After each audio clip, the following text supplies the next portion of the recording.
अखण्डमण्डलाकारम्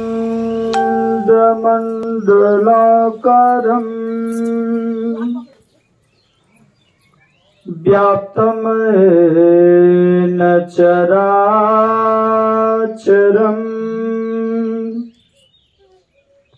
तत्पदं दर्शितं येन तस्मै श्री गुरवे नमः। धन्य धन्य सतगुरु सुखद महिमा कहीं न जाय। जो कछु कहूँ तुम्हारी कृपा मोते कछु न बसाय। जो कछु कहूँ तुम्हारी कृपा मोते कछु न बसाय।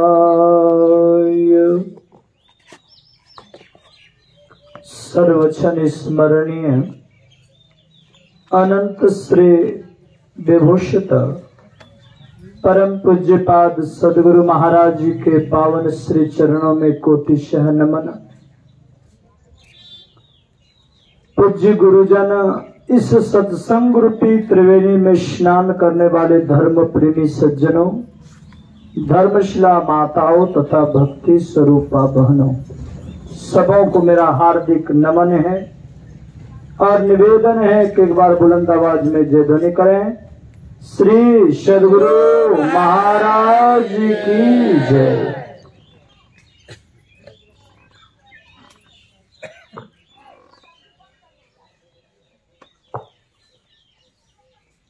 आज संत मत सत्संग का आज दूसरे दिन के द्वितीय पाली के सत्संग में उपस्थित हैं। कल मैंने बताया था कि ये सत्संग का जो कार्यक्रम है ये हमारे आदरणीय श्री राधे श्याम बाबू के पौत्र के जन्म उत्सव पर यह सत्संग का आयोजन आयोजित है। आप लोगों ने अभी पाठ में श्रवण किया कि प्रभु श्री राम जब वनवास जाने लगे तो माता कैकेयी को जाकर के प्रणाम किया और कहा, सुनो जननी सोई सूत बड़ भागी, जो पितु मातु वचन अनुरागी। हे बेटा, हे माता, वो बेटा बड़भागी है जो माता पिता के वचन पालन में रत है। विचार करिए कि माता पिता के वचन में रत रहने वाला बेटा कौन सा होगा? सुसंस्कारी होगा या कुसंस्कारी होगा? क्या जवाब आएगा? अच्छा संस्कार वाला होगा कि बुरा संस्कार वाला होगा? अच्छा संस्कार वाला। और अच्छा संस्कार बेटे बेटियों का होगा कैसे? कभी हम आपने विचार नहीं किया। हर एक माता पिता ऐसा चाहते हैं कि मेरा बेटा बेटी संस्कारी बने, मेरी आज्ञा का पालन करे, बड़ों का सम्मान करे। चाहते कि नहीं चाहते? हर एक आदमी चाहता है। लेकिन कभी आपने ये विचार नहीं किया कि ये मेरे बेटे हो या बेटी हो, मेरा कैसे सम्मान करे, कभी इस पर विचार नहीं किया। चाहते सब लोग हैं, मानो दाल भात सब्जी दही चीनी पापड़ रोज खाना चाहते हैं, अब उसके लिए वर्क ही ना करें, उसके लिए काम ही ना करें, ये रोज मिल पाएगा? बोलो, नहीं मिलेगा ना। ठीक उसी तरह महापुरुषों ने कहा कि हम अपने बेटे बेटियों को संस्कारी देखना चाहते हैं, अच्छा संस्कार देखना चाहते हैं, ऐसा पुत्र पुत्री बन देखना चाहेंगे कि जो माता पिता का सम्मान करे, अपने गुरुजनों का सम्मान करे, अपने बड़ों का सम्मान करे, उनकी आज्ञा का पालन करे, उनकी सेवा करे, हर एक माता पिता चाहता है। तो उसके लिए हम आपको भी अपने बेटियों बेटों की संस्कार की तैयारी होनी चाहिए। हमारे यहाँ भारतीय सनातन संस्कृति में 16 संस्कारों की चर्चा की जाती है। गर्भाधान संस्कार से लेकर अग्नि संस्कार तक 16 संस्कार है। सबसे पहला संस्कार है गर्भाधान संस्कार। एक बार अरस्तु से किसी ने पूछा, अरस्तु एक दार्शनिक हुए, और अरस्तु से पूछा, यदि हम अपने बेटे बेटियों को सुसंस्कारी देखना चाहें तो उसके लिए क्या करना पड़ेगा? तो अरस्तु ने कहा, बच्चे के जन्म से 20 साल पहले उनके माता पिता को शिक्षा दीजिए, ज्ञान दीजिए, सुसंस्कारी बनाइए। विचार करिए, क्या ये बात आप लोगों के दिल तक बैठेगी कभी? जब बच्चे का जन्म नहीं हुआ है और बच्चे को संस्कारी बनाने के लिए उसके लिए 20 साल पहले किसको शिक्षा देंगे? अरस्तु से पूछा, महाराज जी किसको शिक्षा देंगे? कहा उनको माता पिता को। कहा मां कहीं के हैं, पिता कहीं के हैं, फिर कैसे शिक्षा देंगे? तो इसी जगह हमारे यहां समधि मिलन की प्रथा है। आप लोग भी बहुत बार मिले होंगे। समधि मिलन समझते हैं? गले में गले मिलना, उठा पटक करना, यही समधि मिलन है? बिल्कुल भी नहीं, ये समधि मिलन नहीं है। हकीकत में यदि समधि मिलन हो तो आने वाली पीढ़ी कभी भी दुराचारी नहीं हो सकती। समधि का तात्पर्य है, सम मतलब बराबर, धी मतलब बुद्धि। जिसकी बुद्धि मिलती हो, जिसका विचार मिलता हो, जिसका व्यवहार मिलता हो, जिसका संस्कार मिलता हो, जिसका परिवेश मिलता हो, जिसकी रहनी गहनी मिलती हो। यदि वर पक्ष के और वधू पक्ष के ये दोनों चीजें यदि आपस में मेल खा रही है तो समझ लीजिए कि असली समधि मिलन हुआ है। और नहीं तो उठा पटक होता रहेगा तो कभी भी समधि मिलन नहीं होगा। आज असल में समधि मिलन नहीं होता, तब देखो मेरी चुटकी को थोड़ा सा नोट मिलना चाहिए, तगड़ा नोट मिले। दुल्हन कैसी हो? दूध के तरह गोरी हो, कठिन पानी सब सुंदर होना चाहिए, है ना? इसे चाहते हैं ना? पढ़ी लिखी हो, दहेज के अलावे और ढेर सारी सामग्रियां मिलनी चाहिए, जैसे पलंग, तोशक, तकिया, फ्रिज, रेफ्रिजरेटर आदि आदि, है ना? ये तमाम चीजें मिलना चाहिए। ऐसे भाव रखने वाले कभी भी समधि मिलन नहीं कर सकेंगे, याद रख लीजिए। ऐसा भाव रखने वाले कभी भी व्यक्ति समधि मिलन नहीं कर सकते। चेहरा थोड़ा सांवला भी हो परंतु हृदय साफ हो, वाणी में मिठास हो, संस्कार में सुसंस्कार झलकता हो, और विनम्रता में सहज विनम्रता हो, यानी स्वाभाविक विनम्रता का गुण। तो ऐसे यदि कन्या घर में आ जाए तो उस घर में कभी भी संपत्ति की कमी नहीं होगी। याद रखना, कि बेटी के घर का धन ला करके आप धनवान नहीं बन पाओगे। हाँ, बेटी धन ला करके धनवान बन सकते हो। बेटी के पिता का धन ला करके धनवान आप नहीं बन सकते हो, लेकिन बेटी धन ला करके धनवान जरूर बन सकोगे। धन्य वो बेटी है जिस बेटी के अंदर सुसंस्कार है, जिस बेटी में विनम्रता का गुण है, जिस बेटी में अपने माता पिता के प्रति सहजता का गुण हो, पति का सम्मान करे, वो कन्या हो। देखने में सांवली हो कोई बात नहीं, क्योंकि सुसंस्कारी कन्या घर में आकर के सुविचार को रखती है, सुमति को फैलाती है। जहां सुमति होती है वहां क्या होता है? जहां सुमति तहां संपत्ति नाना, है ना? थोड़ी आवाज बढ़ाइए। जहां सुमति तहां संपत्ति नाना, जहां कुमति तहां रहने दीजिए विपत्ति निधान। तो बालो मानो खूब सुंदर कन्या घर में ले आए हैं, बहू बहुत सुंदर ले आए हैं, लेकिन वाणी में पवित्रता नहीं है, वाणी में मिठास नहीं है, रहनी गानी अच्छी नहीं है। तो आपस में क्या होगा? उसको सिखलाने के लिए चाहोगे तो एडवांस है, लड़ाई झगड़ा होगा, बात विवाद होगा, कटु वचन बोलेगी, तो आपस में क्या होगा? टेंशन बढ़ेगा कि नहीं बढ़ेगा? विवाद बढ़ेगा कि नहीं बढ़ेगा?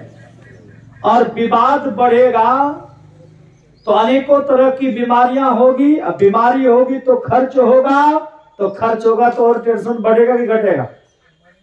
टेंशन बढ़ेगा ना। तो विचार करो। इसीलिए संतों ने कहा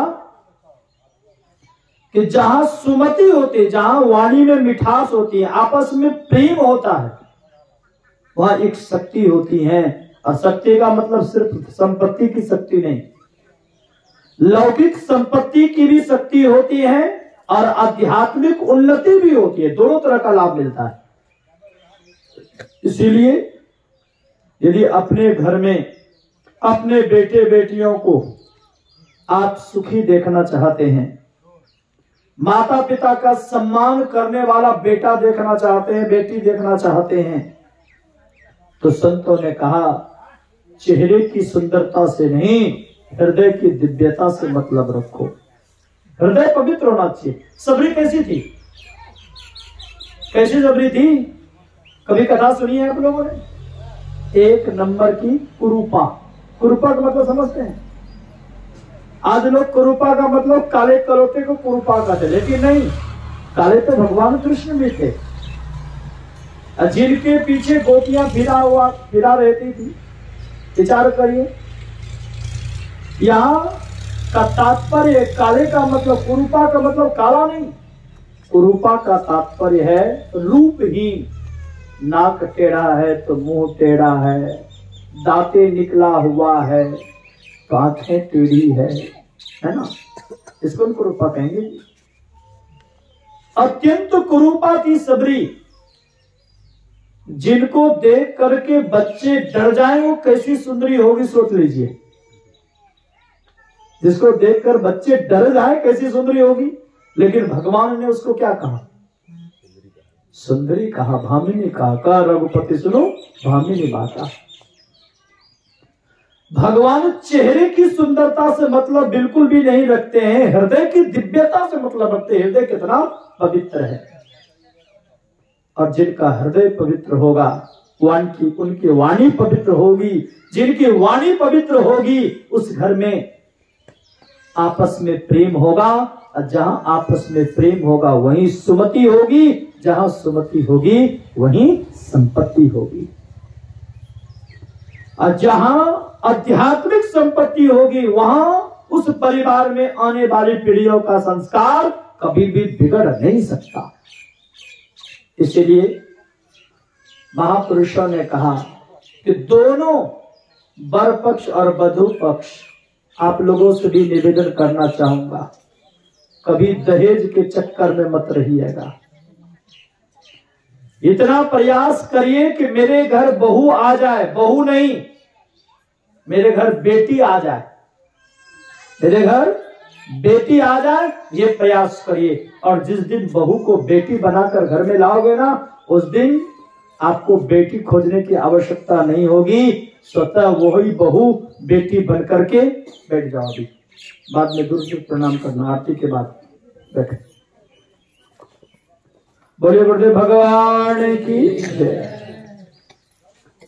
इसलिए अरस्तु ने कहा कि बच्चे के जन्म से 20 साल पहले शिक्षा दो, अर्थात उनके माता पिता को। और माँ कहीं के हैं, पिता कहीं के हैं, तो जब भी विवाह करना चाहिए तो चेहरे की सुंदरता से बहुत मतलब नहीं, बल्कि संस्कार को देख करके, एक दूसरे का परिवेश मिले, संस्कार मिले, ऐसा प्रयास करके यदि विवाह करेंगे तो आने वाली पीढ़ियों का संस्कार कभी भी नहीं बिगड़ सकता है।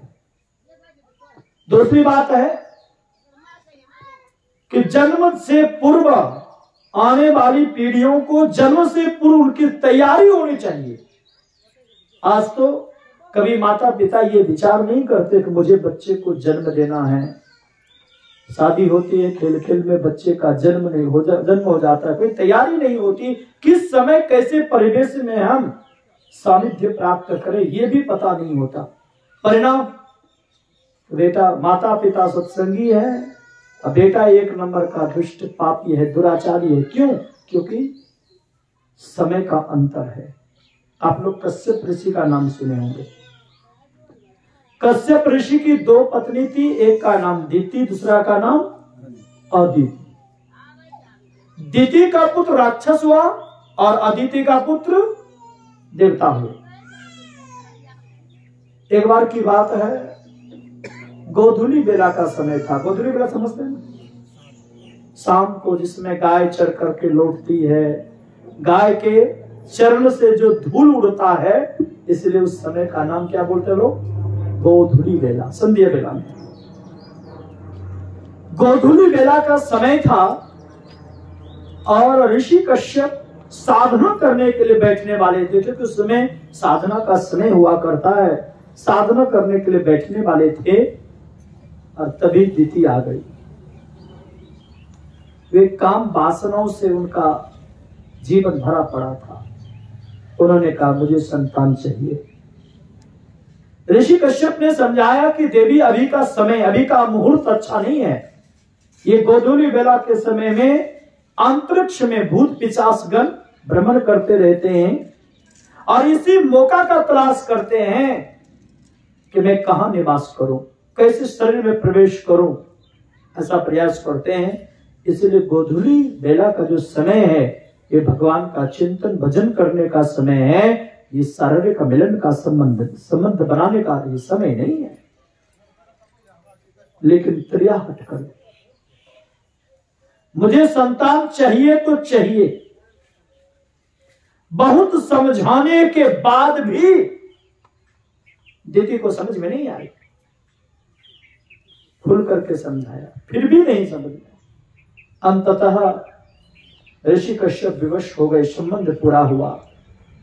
और तब कश्यप ऋषि ने कहा पुत्र तो एक नहीं 2 पुत्र का जन्म होगा, लेकिन दोनों पुत्र एक नंबर का दुराचारी होगा, राक्षस पुत्र जन्म लेगा, क्योंकि तुमने समय का सदुपयोग नहीं किया। पुत्र एक नहीं, कितना होगा? 2, लेकिन दोनों पुत्र राक्षस होगा। अब पश्चाताप होने लगा। किसको? तिथि को।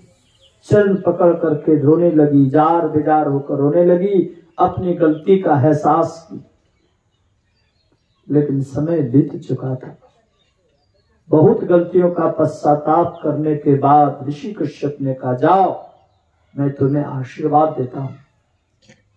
बेटा तो राक्षस ही जन्म लेगा, लेकिन पोता जो होगा वो भगवान का अनन्य भक्त होगा। और वही हुए कौन? कौन हुए? प्रहलाद जी। विचार करिए।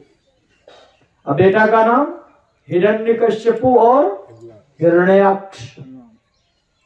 ये 2 बेटा जन्म लिया और दोनों एक नंबर का दुराचारी हुआ। जबकि ऋषि तो कश्यप ऋषि थे और उनकी पत्नी ऋषिका थी। फिर भी समय का ख्याल नहीं किया, समय का ध्यान नहीं रखा, जिसके चलते जन्म भी लिया तो दोनों राक्षस जन्म लिया। इसलिए देश काल समय परिस्थिति इन तमाम बातों को जान करके आने वाली पीढ़ियों के लिए तैयारी होनी चाहिए। लेकिन आज तैयारी नहीं होती। संस्कार चाहते हैं लेकिन तैयारी नहीं होती। दूसरी बात, बच्चे का संस्कार बनना और बिगड़ना माता के ओद्र से ही शुरू हो जाता है। माता के ओद्र में रहकर बच्चे का संस्कार बनता है और बिगड़ता है। कहेंगे महाराज कोई ऐसा प्रमाण है आपके पास जो माता की ओद्र में रहकर के उनका संस्कार बिगड़ा हो और बना हो? तो जीता जागता प्रमाण आप लोग धुंधकारी का है। सुनें भागवत महापुराण की कथा, गोकर्ण और धुंधकारी की कथा। धुंधली एक नंबर की पापिनी थी। धुंधली का बेटा था वो? नहीं, धुंधली के बहन का बेटा था वो। और उनकी बहन एक नंबर की दुष्ट स्वभाव की थी, दुराचरण पूर्ण जीवन जीती थी, जिसके चलते ब्राह्मण कुल में जन्मा धुंधकारी, लेकिन एक नंबर का दुष्ट हुआ, पापी हुआ। कथा आप लोग सब जानते होंगे कि उस धुंधकारी ने क्या नहीं किया। ब्राह्मण कुल में जन्मे थे, शराब कबाब में मस्त था, मांस मछली मदिरा को खाता पीता था, कुल विलोक की संगति में जीता था।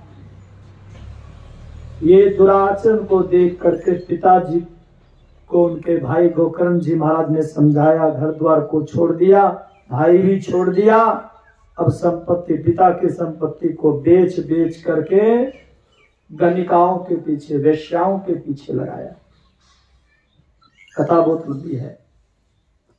यानी हर तरह से दुराचरण पूर्ण जीवन जिया, जिसके चलते मरा भी तो प्रेत बन करके मरा। मर भी गया तो प्रेत बना। विचार करिए, माता के ओद्र से ही उसका संस्कार बिगड़ा हुआ था।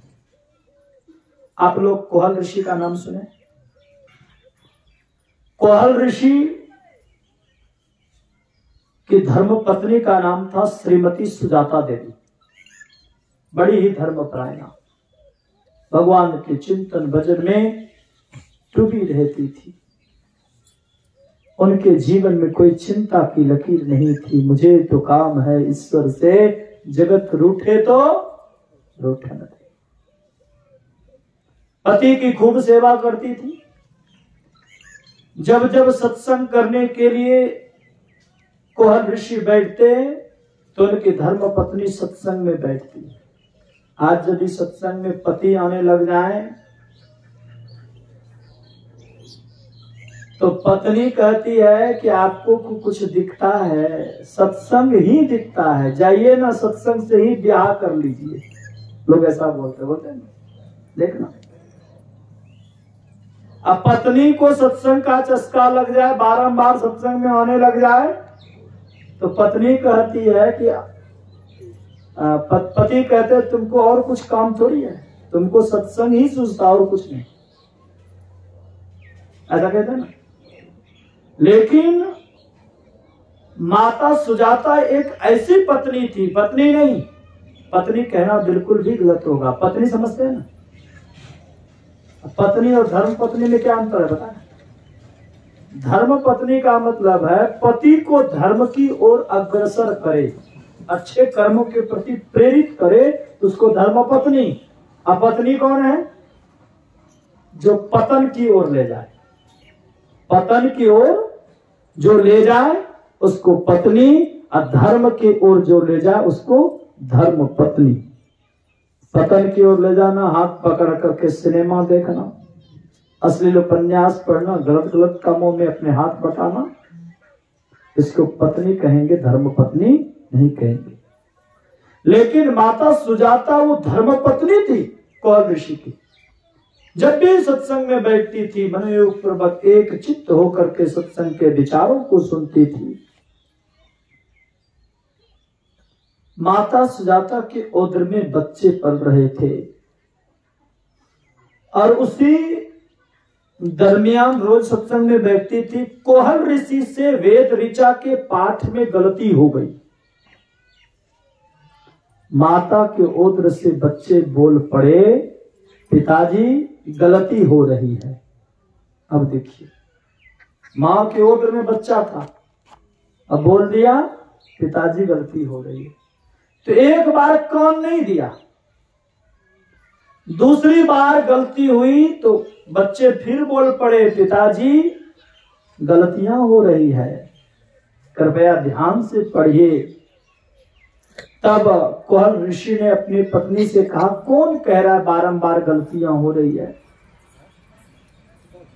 तो उनकी पत्नी ने कहा, कोई और नहीं, आपकी ही संतान मेरे उदर में पल रही है और वही कह रहे हैं कि गलती हो रही है। तो कोहल ऋषि को थोड़ा क्रोध आया, लेकिन अपने आप में संभल गए। और जैसे तीसरी बार गलती हुई तब भी बच्चे बोल पड़े, पिताजी बारंबार गलतियां हो रही है, वेद ऋचा को अशुद्ध नहीं पढ़ना चाहिए, समझ बूझ करके देख करके पढ़िए। इतना जो कहा तो कोहल ऋषि को क्रोध हो गया। और जब क्रोध होता है व्यक्ति को बुद्धि ठिकाने रहती है? बिल्कुल भी नहीं।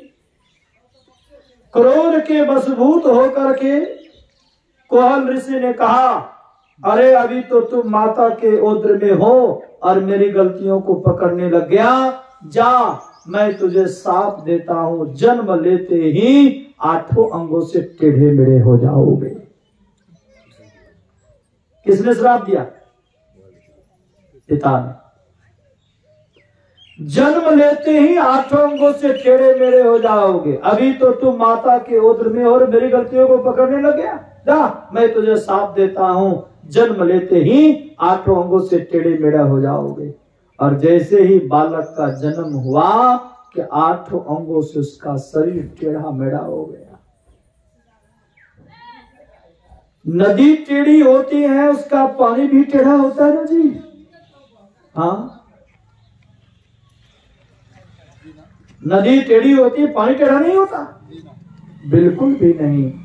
गन्ना टेढ़ी होती, गन्ना समझते हैं ना, केतारी, केतारी टेढ़ी होती है, उसका रस टेढ़ा होता है। शरीर उसका भले टेढ़ा मेढ़ा था, लेकिन उसके अंदर जो ज्ञान था वो ज्ञान टेढ़ा मेढ़ा नहीं था। इतने बड़े ज्ञानी हुए कि राजा जनक के आध्यात्मिक गुरु बने। वो शिक्षा कहां पाया? बोलो माता, वो शिक्षा कहां पाया?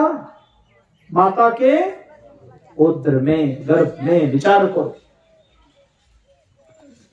जब माता के उदर में रहकर वेद का ज्ञान, उपनिषद का ज्ञान, संत वाणियों का ज्ञान रख सकता है, तो क्या माता के उदर में रह करके पापाचार, दुराचार, अत्याचार, ये तमाम चीजों का गुण होगा कि नहीं होगा? अवगुण होगा कि नहीं होगा?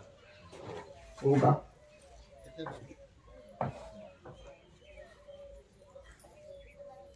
क्यों? क्योंकि रोज मां ध्यान पूर्वक वेद ऋचा को पढ़ती थी, जिसके चलते माता के उदर में रहने वाले बच्चे, अजन्मे बालक, माता के माध्यम से वो संस्कार मिलता चला गया, जिसके चलते माता के उदर में रह करके वेद का संपूर्ण ज्ञान प्राप्त किया।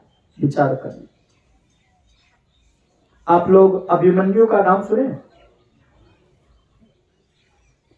अर्जुन और सुभद्रा पुत्र अभिमन्यु, जब महाभारत का युद्ध चल रहा था, तो महाभारत के युद्ध के दरमियान भगवान श्री कृष्ण और अर्जुन को भगाकर संस्पतक लेके चले गए युद्ध के दूसरी छोर, यानी जहां से लौटना भी संभव नहीं था। ऐसी बीच में मौका मिल गया गुरु द्रोणाचार्य को, उन्होंने चक्रव्यूह की रचना कर दी। चक्रव्यूह को भेदने की कला अर्जुन और भगवान श्री कृष्ण के सिवाय किसी के पास नहीं था। यहाँ तो रणनीति ही ऐसी थी, यदि युद्ध क्षेत्र से बाहर लेके चले जाएंगे तो ये भेद नहीं सकेगा, युद्ध समाप्त हो जाएगा, सभी लोग मारे चले जाएंगे।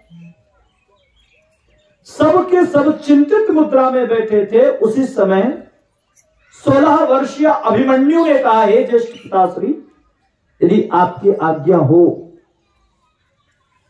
तो मैं चक्रव्यूह को भेद सकता हूं। 6 दरवाजा में तोड़ने की कला जानता हूं, 7वें का नहीं, न निकलने का।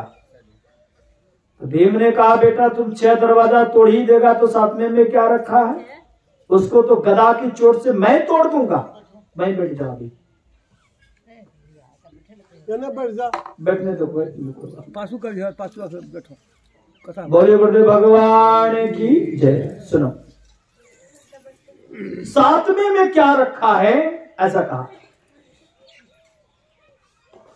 तब महाराज युधिष्ठिर ने पूछा कि बेटा ये 6 दरवाजा तोड़ने की कला तुमने कहां सीखा? अभिमन्यु ने कहा कि जब मैं माता के ओद्र में था, मेरी मां व्याकुल थी, उस समय मेरे पिताश्री मेरी मां का मन को बहलाने के लिए चक्रव्यूह भेदने की कला समझाने लगे। 6 दरवाजा तोड़ने की कला बता चुके थे। 7वें का बताना आरंभ ही किए थे कि मेरी मां को नींद आ गई, मां सो गई, मैं सो गया, जिसके चलते ये समझ नहीं सका। इसलिए हे ज्येष्ठ पिताश्री, 6 दरवाजा तोड़ने की कला मैं जानता हूं, लेकिन 7वें का नहीं, अन्य निकलने की कला जानता हूं। तब कथा आप लोग समझ सकते हैं, और उन्होंने वैसा किया भी। भले युद्ध में मारे चले गए, लेकिन कायरता पूर्ण मृत्यु नहीं हुई, उसको वीरता पूर्ण मृत्यु हुई।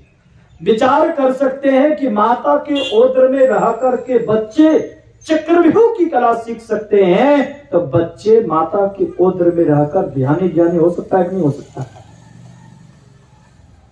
यदि मां रोज ध्यान सत्संग समय समय पर करे, मंत्र का जाप करे, पवित्र पाव पूर्ण जीवन यापन करे, बोली में मिठास रखे, तो मैं समझता हूं कि उनके गोद में जरूर ध्रुव प्रहलाद जी जैसे पुत्र खेलेंगे। राजा उत्तानपाद की 2 पत्नियां थी, एक का नाम सुरुचि और दूसरे का नाम सुनीति। सुनीति बड़ी थी और सुरुचि छोटी थी। सुरुचि रानी की बड़ी लाडली थी और सुनीति धर्मपरायणा थी। इनका सदैव मन भगवान के चिंतन में डूबा हुआ रहता था। तो सुनीति का जो पुत्र था ध्रुव जी माँ पिताजी के गोद में जाकर के बैठ गए। सुरुचि की दृष्टि पड़ गई। सुरुचि का भी एक पुत्र था जिसका नाम था उत्तम। तो सुनीति ने क्या किया कि ध्रुव जी की कलाई को पकड़ी और खींच करके पिता के गोद से नीचे फेंक दिया और कहा कि तुम पिता के गोद में बैठने के अधिकारी नहीं हो सकते। यदि तुम पिता के गोद में बैठना चाहते हो तो जाओ तपश्चर्या करो, तपस्या करो और तपस्या करके भगवान से यही भगवान को प्रसन्न करो, प्रार्थना करो कि मैं मां सुरुचि के पुत्र से जन्म लूं। मेरा बेटा तुम कहलाओगे तभी तुम पिता के गोद में बैठने के अधिकारी हो सकते हो, अन्यथा नहीं। छोटा था ध्रुव जी, उम्र भले कम थी लेकिन जीवन बड़ा संस्कार में था, बड़ा जीवन उत्तम जीवन था। प्रारब्ध का संस्कार प्रबल था। मां के पास गया, जार बेजार होकर के ध्रुव जी रोने लगे। मां ने कहा कि बेटा क्यों रो रहे हो? तो उन्होंने सारी कथा कह सुनाई। उसी समय ईमानदारी से बोलिए, यदि आपके बेटा को इस तरह का व्यवहार यदि करते तो आप लोग क्या करते? बोलो माताओं, क्या करती? झगड़ा होता कि नहीं होता? लड़ाई होती कि नहीं होती? लेकिन वो थी कौन? कौन थी?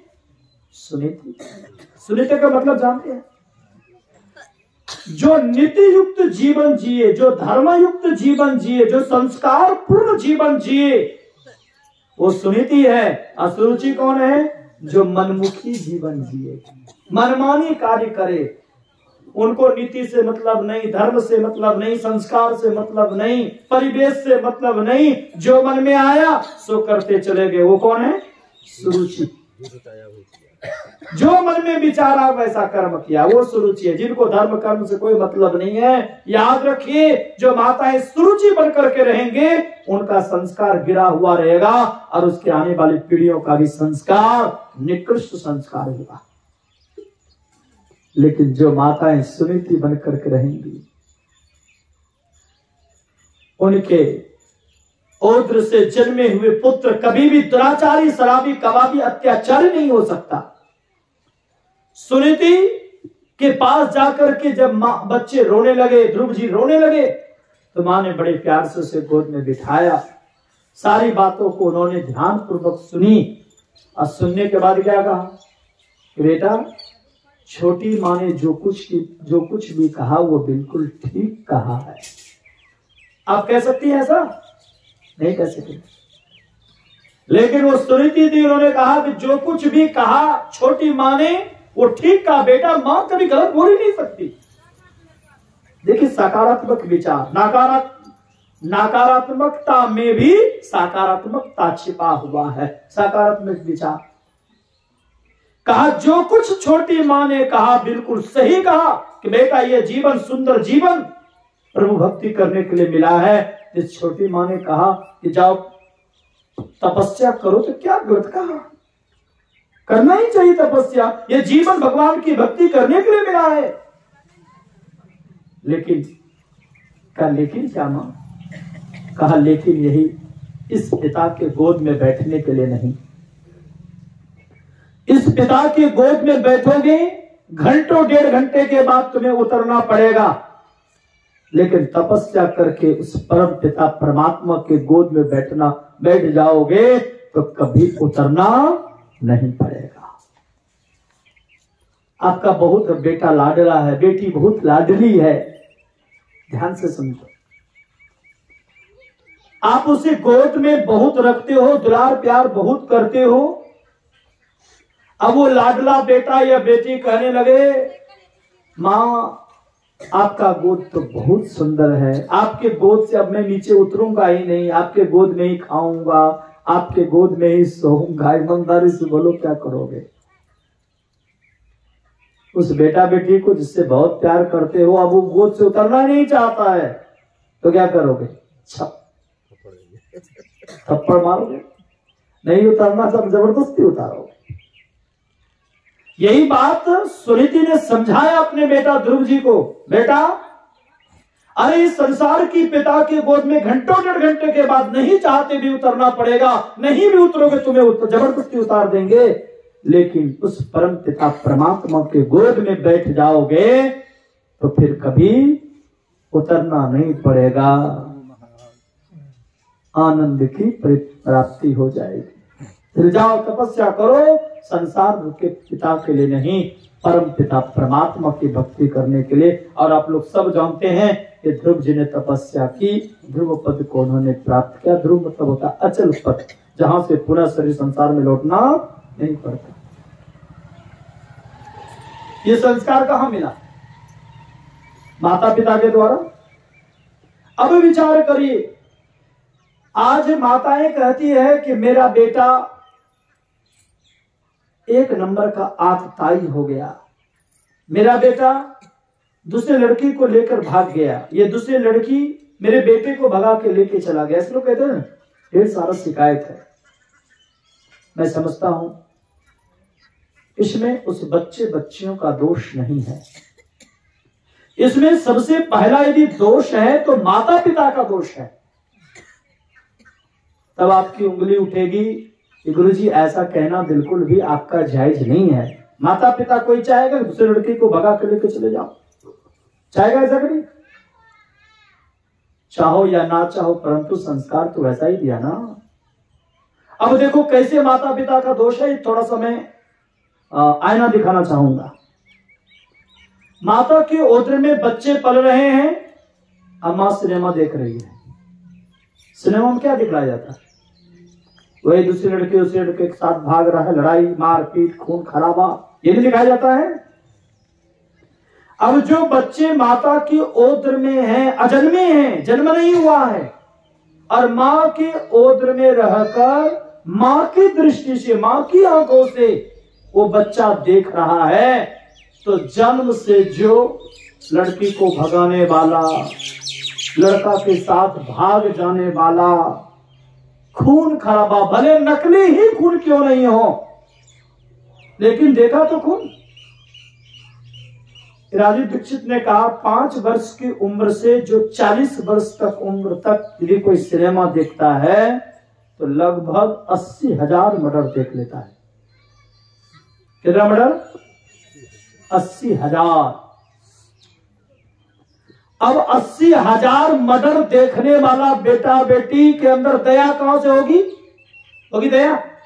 वो तो निर्दयी बन गया।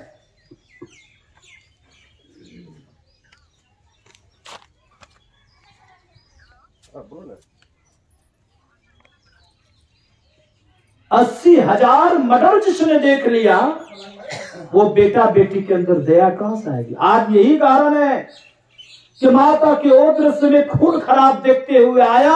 जब बच्चे का जन्म हुआ, जब तक तो दुलारा प्यारा तसक्ति कम होती है, बाद में जब वही बच्चे बड़े हो जाते हैं तो माता पिता के प्रति रिस्पेक्ट करना छूट जाता है, सेवा की भावनाओं समाप्त हो जाती है, उसके अंदर दया ही नहीं है। सहानुभूति कैसे हो सकती है? कैसे माता पिता का सम्मान करेगा? बोलो कर पाएगा? कभी भी नहीं। दूसरी बात कि माता के ओद्र में रहकर, ध्यान से समझिए, माता के वो बच्चे ओद्र में हैं और बच्चे क्या कर रहे हैं? माता के ओद्र में रहकर बच्चे पड़े हुए हैं। अम्मा अश्लील उपन्यास पढ़ती है, आपस में गंदी गंदी बातें करते गए, भद्दी भद्दी बातें करते हैं। तो विचार करिए, माता पिता आपस में भद्दी भद्दी बातें करेंगे, गंदी गंदी बातें करेंगे, लड़ाई झगड़ा करेंगे, या परिवार में लड़ाई झगड़ा होगा, तो विचार कर लीजिए कि उस अजन्मे बालक के ऊपर उसका प्रभाव पड़ेगा कि नहीं पड़ेगा? बोलो, पड़ेगा कि नहीं पड़ेगा?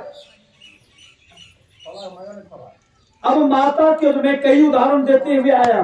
जब माता के ओद्र में रह करके वेद के ज्ञान को प्राप्त कर सकता है, माता के ओद्र में रह करके उपनिषद का ज्ञान प्राप्त कर सकता है, माता के ओद्र में रह करके चक्रव्यूह भेदने की कला सीख सकता है, तो माता के ओद्र में रहकर वो जो गंदी गंदी बातें आप कर रहे हैं, क्या उसको बच्चा नहीं सीखेगा? और यदि वही बच्चा बाहर जन्म लिया, थोड़ा बड़ा होकर के गंदी गंदी बातें करता है, आपस में भद्दी भद्दी बातें करता है, तो विचार करिए उस बच्चे का संस्कार बनेगा कि बिगड़ेगा? क्या होगा? बोलो, बिगड़ेगा ना। ये बिगड़ने वाला संस्कार किसने दिया? माँ बाप ने। लेकिन आज नहीं, अपनी गलती को स्वीकार नहीं करेंगे, वो गलत है, वे गलत है, वे गलत है, कहेंगे ना सर। मेरे हाथ को देखो, ये 2 उंगलियां कहती हैं वे गलत हैं, लेकिन ये 3 उंगलियां कहती हैं सावधान, कहीं उससे ज्यादा तुम तो गलत नहीं हो। ये 3 उंगलियां क्या कहती हैं?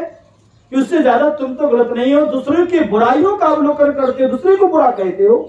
लेकिन संतों ने कहा, अरे दूसरे की बुराइयों को ढूंढना छोड़कर एक बार अपने अंदर भीतर आत्मा को झांक करके देख लो कि कहीं तुमसे कोई गलती तो नहीं हो रही है। गलती है हमारी आपकी, तो दोषारोपण किनको करते हैं? दूसरे को। वे गलत हैं, वे गलत हैं। कहता आज कहते हैं मेरे बच्चे गलत हैं, लेकिन नहीं, बच्चे गलत नहीं है। आज अर्धनग्न तस्वीर को देखते हैं। ईमानदारी से बोलिए, किसी मंदिर के बगल से आप गुजर जाओ तो आपको प्रणाम करने का जी चाहता कि नहीं चाहता? चाहता ना।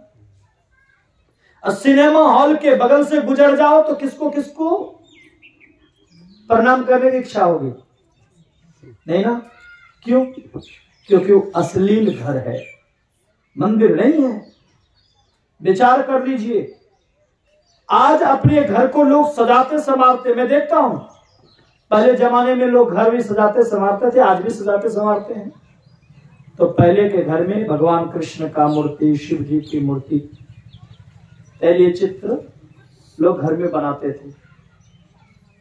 जैसे घर में लोग प्रवेश करते थे, भगवान का तस्वीर देखकर सिर झुक जाता था, विनम्रता से सिर झुक जाता था।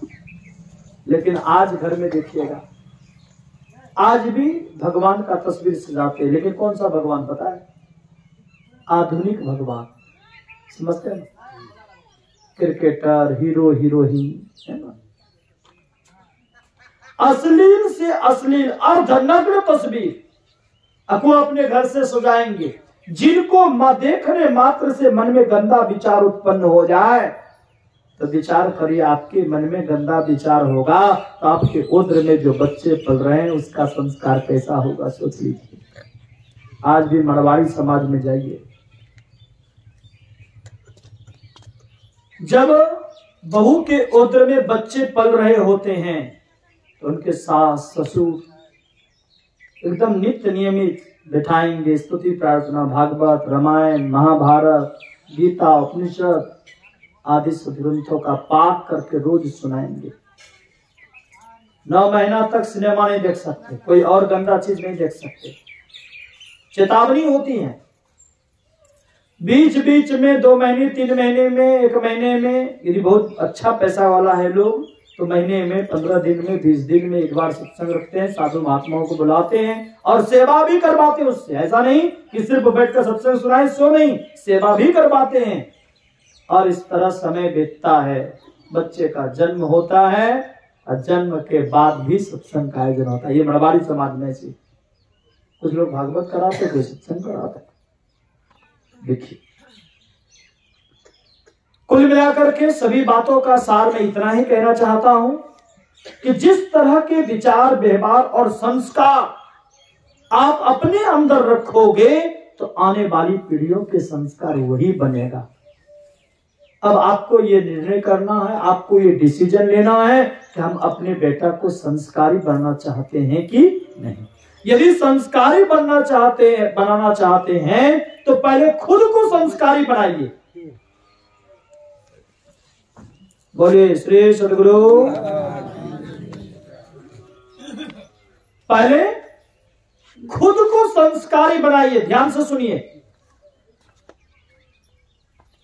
बैठिए, सत्संग तो घर का तो काम इसी तरह 365 दिन चलता रहेगा। थोड़ी देर सत्संग और बैठिए। बोलिए गुरुदेव भगवान की।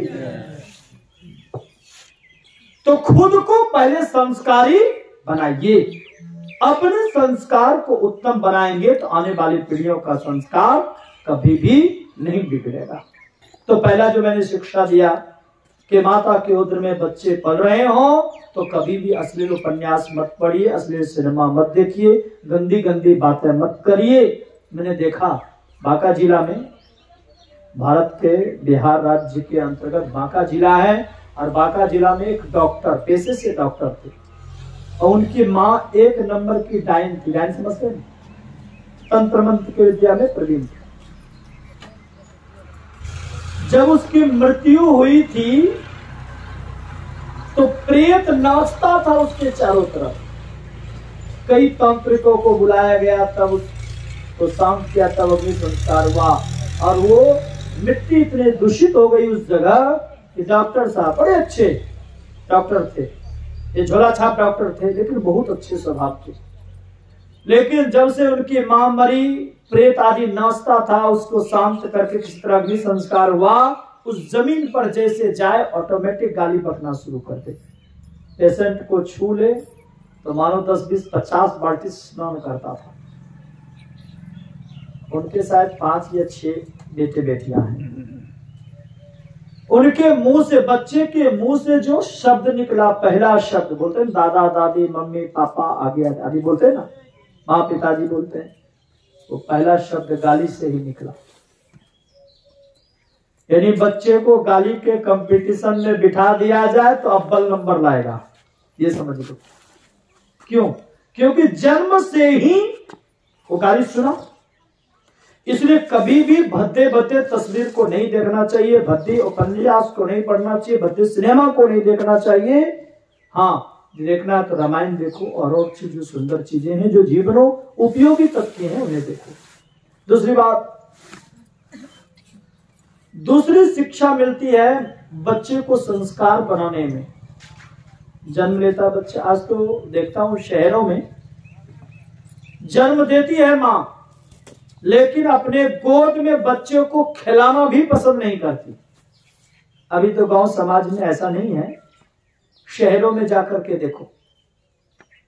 मुझे शहर में बारंबार दिल्ली, पंजाब, हरियाणा, लुधियाना, राजस्थान आदि जगहों पर साल में कई बार जाने का सुअवसर मुझे प्राप्त होता है। एक बार मैं दिल्ली के एक श्रद्धानंद कॉलोनी है, मैं वहीं सत्संग कर रहा था। सत्संग करके शाम के वक्त पार्क की तरफ टहलने के लिए निकला। एक सुंदर सा बच्चा एक माता जी की गोद में देखा, लेकिन बच्चे का रंग रूप आकार उस माता जी से मेल नहीं खाता था। तो मैंने माता जी से पूछा कि माता जी, ये तुम्हारा बच्चा है? तो उन्होंने कहा, गुरुजी क्षमा करना, ये मेरा बच्चा नहीं है, मैं इसकी आई हूं, मतलब नौकरानी हूं। मैंने कहा, किसका बच्चा है? तो इशारे से उंगली में बताया कि जो पीछे आ रही ना, उनका बच्चा है। जब मैंने उस माता जी को देखा तो मेरी आंखें खुली की खुली रह गई। बता दूं, उनका स्वयं का बच्चा तो नौकरानी के गोद में था, लेकिन उसके गोद में कुत्ते का पिल्ला था। रहा नहीं गया। मैंने उस माता जी से पूछा, अपने बच्चे को नौकरानी के गोद में, कुत्ते के पिल्ले को अपने गोद में, ऐसा क्यों? उस माता जी ने टपाक से उत्तर दिया, गुरुजी, आजकल कलयुग में अपने बच्चे से ज्यादा कुत्ते के बच्चे एहसानमंद होते हैं। सोचो पहले, जिस माता पिता को ये एहसास हो जाए कि अपने बच्चा से ज्यादा कुत्ता का बच्चा ज्यादा अच्छा है, और जो अपने बच्चे से ज्यादा कुत्ते के बच्चे को सम्मान देता हो, तो आगे चल करके वो माता जी के मन में इच्छा हो कि मेरा बेटा बेटी मेरी सेवा करे, तो कहीं भी करेगा। क्योंकि जिस बेटा बेटी को आपने स्वयं कुत्ते से भी बदतर समझा है, वो बच्चा कभी भी आपका सम्मान नहीं करेगा, याद रखिए। आज तो माताएं, कुछ माताएं तो अपना दूध भी नहीं पिलाना चाहती हैं, देखा ना। ज्यादातर जन्म लिया अपनी सुंदरता को बचाने के लिए, दूध पिलाएगा कौन सा? बोतल वाला दूध। जन्म से ही बोतल वाला दूध। ठीक है, माता पिता का विचार अच्छा है, व्यवहार अच्छा है, संस्कार उत्तम है, खूब बढ़िया ध्यान भजन सत्संग करती है मां, तो भोजन का भी तो प्रभाव पड़ता है। वेद में आया, आहार शुद्धि सत्व शुद्धि, सत्व शुद्धि ध्रुवा स्मृति। जिसका आहार शुद्ध है उसका विचार शुद्ध होगा, जिसका विचार शुद्ध है उसका व्यवहार शुद्ध होगा, जिसका व्यवहार शुद्ध है उसका कर्म शुद्ध होगा, और जिसका कर्म शुद्ध होगा उसी को ईश्वरीय लाभ मिलेगा, उसी को शाश्वत शांति मिलेगी, उसी को शाश्वत सुख मिलेगा, मानो सुख का खजाना मिल गया हो। आहार मां का अत्यंत पवित्र आहार है, लेकिन माता का आहार यदि बच्चे के शरीर तक पहुंचे नहीं, तो आहार के द्वारा जो संस्कार मिलने वाला था वो संस्कार मिलेगा? कभी नहीं मिलेगा। आज यही कारण है माताएं अपनी सुंदरता को बचाने के लिए बच्चे को दूध पान नहीं करवाती, और परिणाम इंडिया टुडे के सर्वे के मुताबिक 85% माताओं को, ऐसे माताओं को चेस्ट कैंसर पाया गया, स्तन कैंसर उसको पाया गया जो माता अपने दूध बच्चे को नहीं पिलाती है। 85% माताओं को। अभी तो दूध नहीं पिला रही है बच्चे को, अकल दिन कैंसर रोग से पीड़ित हो गए, क्योंकि 85% ऐसे माताओं को चेस्ट कैंसर पाया जा गया है जिन्होंने बच्चे को दूध पान नहीं कराया, बाद में स्तन कटवा लिया जा करके डॉक्टर के पास। क्या फायदा? विचार करो, रोग से पीड़ित हुए। याद रखो, बच्चों को कभी भी अपना दूध से वंचित मत करो, क्योंकि परमात्मा ने बच्चों के शक्ति के लिए, रोग प्रतिरोधक क्षमता को बढ़ाने के लिए, रोग प्रतिरोधक क्षमता को बढ़ाने के लिए मां के शरीर में दूध दिया, जो हर तरह का तत्व पाया जाता है जो बच्चों के लिए बौद्धिक विकास, शारीरिक विकास, मानसिक विकास, हर तरह के विकास में सक्षम है। लेकिन नहीं, अपना दूध नहीं पिलाएंगे। जन्म लेते ही बोतल वाला दूध शुरू कर दिया तो विचार करो, बच्चे को बोतल का दूध पिलाकर बोतला बोतली बना दिए हैं, तो संस्कार उत्तम कहां से होगा? बोलो, होगा कभी? जन्म से ही बोतल वाला दूध पिलाकर बेटा बेटी को बोतला बोतली बना दिए हैं। अच्छा, आते हैं कि मेरी सेवा करे, मेरा अच्छा संस्कार हो, तो होगा कभी? कभी भी नहीं होगा। तीसरी बात है, आज लोग माताएं कहती है कि क्या करें गुरुजी, मेरा बेटा 100 में 99% झूठ बोलता है। ऐसा लोग कहते हैं ना। लेकिन कभी आपने पीछे मुड़ करके देखा कि आपने झूठ क्यों बोला? बच्चे, झूठ बोलने का भी कारण है माता पिता। जन्म से ही बच्चे को झूठ की शिक्षा देते हो, देती भी नहीं देती? बोलो बहुत माताओं, जन्म से झूठ की शिक्षा देती भी नहीं देती? कोरे कागज हैं, अब कोरे कागज पर जैसा भी रंग चढ़ाना चाहेंगे वैसा रंग चढ़ेगा कि नहीं चढ़ेगा? तो बच्चा जो है वो कोरे कागज के सदृश है, कोरे कागज के सदृश। और उस बच्चे जो जन्मे, जो नवजात शिशु है, जन्म लिया है, कोरे कागज की सदृश है, और उसको जन्म से ही झूठ की शिक्षा दे रहे हैं। जन्म से। कहेंगे कैसे? कभी बच्चा रोता है, क्या कहते हैं? बिल्ली आ रही है, कहते हैं ना। कभी रोने लगता है, कुत्ता काट लेगा, सांप काट लेगा, बाघ आ रहा है, लकड़बग्घा आ रहा है। अरे बच्चे को तो कुछ भी पता नहीं होता, क्या बिल्ली होती है, क्या कुत्ता, क्या बाघ, क्या सिंह, कुछ भी नहीं पता होता। बस बच्चे आपके शब्द आकर्षण में चुप तो हो जाते हैं, लेकिन विचार करो, वो कोरे कागज के जैसे सदृश, कोरे कागज के सदृश बच्चे के ऊपर जन्म से झूठ की शिक्षा थोपे जा रहे हो, और आशा बनाए बैठे हो कि मेरा बेटा सत्यवादी हरिश्चंद्र बने। तो कैसे बनेगा? बनेगा कभी? आज की माताएं जो लोरी सुनाती हैं, शायद ये नेपाल में लोरी चलती कि नहीं चलती मुझे नहीं पता। चंदा मामा दूर के, वो पकाबे गुड़ के, लोरी सुनाती, ये लोरी सुनाती। कुछ माताएं तो लोरी सुनाती, एलसन बेलसन कुम्हरा के चाक सन केला का थमसन, है ना। ये लोरी सुनाती, एलसन बेलसन कुम्हार का चाक केला का थम। बेटा बेटी को कोठा कोठी बनाकर क्या करोगे यदि संस्कार उत्तम नहीं दिया तो? लेकिन एक माँ थी जिनका नाम मदालसा, सुना है आप लोगों ने? एक माँ थी मदालसा। वो मदालसा महाभारत की एक कथा है, एक नंबर की भगवान की भक्ति थी। कुंवारी अवस्था से ही गुरु से दीक्षा लेकर साधन भजन करती थी। आज की माताएं देखना, बेटी को दीक्षा नहीं दिलवाएंगी, क्यों पता है? पता नहीं कैसे परिवार में जाएगी नहीं जाएगी, ये सोचते हैं। लेकिन कभी आपने झांक करके देखा, बेटा तो एक परिवार का कर्णधार हो सकता है, लेकिन बेटी कई पीढ़ियों के कर्णधार होती हैं। होती नहीं होती?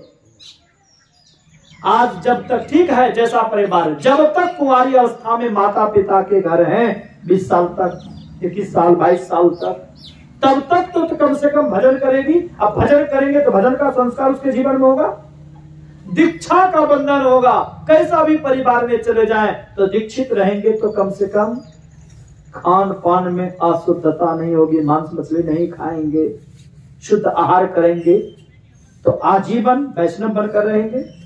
भजन नहीं कर सके, विपत्तियों के समय में कभी भी तो याद आएगा कि नहीं आएगा। अब थोड़ा थोड़ा भी भजन करता रहेगा तो भजन का संस्कार बनेगा कि बिगड़ेगा? बोलो, बढ़ेगा ना? संस्कार बढ़ेगा, वो पूंजी बढ़ती चली जाएगी जीवन में, नहीं अगले जीवन में वो संस्कार बढ़ता चला गया। और यदि आपने दीक्षा नहीं दिलवाया तो घर परिवार में रहा, हो सकता है मांस मछली खाने वाला परिवार मिल गया, वहां तो कहते हैं देखो जी तुम तो दीक्षित नहीं है ना हो जी, खा ही लोगे तो क्या होगा, खुश करके जबरदस्ती खिला दिया, अब एक दिन खिला दिया तो खाते रहो, ऐसा होगा नहीं होगा? इसलिए मैंने देखा गया जिला में, गया का नाम सुने आप लोग? गया जिला में एक कुंभियातरी गांव है। उस गांव के छोटे छोटे बच्चे से लेकर बड़े बड़े बच्चे तक प्राय 80 से 85% बच्चे दीक्षित हैं। छोटे छोटे बच्चे हौस सबला दीक्षा दिलवा दिया, और दीक्षा दिलवा दिया नहीं, वहां सेवा भी बच्चे बढ़ चढ़ कर करते हैं। जब सत्संग होता है खाना पीना खिलाना पिलाना हर तरह की सेवा करता है। बच्चे के अंदर उस गांव में इतना अच्छा शुभ संस्कार है, सारे बच्चे को संस्कार देते, अच्छा शिक्षा है। एक दिन एक माता जी से मैंने पूछा कि इतने छोटे छोटे बच्चे को क्यों दीक्षा दिलवा रहे हैं? कहा गुरुजी जीवन का क्या ठिकाना है, कम से कम जब तक यहाँ पर है तब तक तो भजन ध्यान करेंगे, संस्कार बढ़ता जाएगा, बढ़ते बढ़ते एक दिन ऐसी आध्यात्मिक पूंजी होगी, हो सकता है इसी जीवन में उत्तम संस्कार मिल गया, साधना करके मोक्ष को प्राप्त कर ले। इसीलिए मैं बच्चे को जरूर दीक्षा दिलवाता हूँ, यहाँ का नियम है, दीक्षा सब लोग दिलवाते हैं। मैंने खुद उस गांव में कम से कम 15-20 बच्चों को दीक्षा दिया है, 20 बच्चों को लगभग। विचार करिए। श्री सद्गुरु महाराज की जय। सुनो, इसीलिए बेटे बेटियां, चाहे बेटी हो कि बेटे हो, उसको उत्तम संस्कार देना चाहिए। R for Ram, A for apple, B for ball, C for cat, D for dog बोल सकता है, R for राम नहीं बोल सकता, G for गुरु नहीं बोल सकता। बोलो, बोल सकता है नहीं बोल सकता?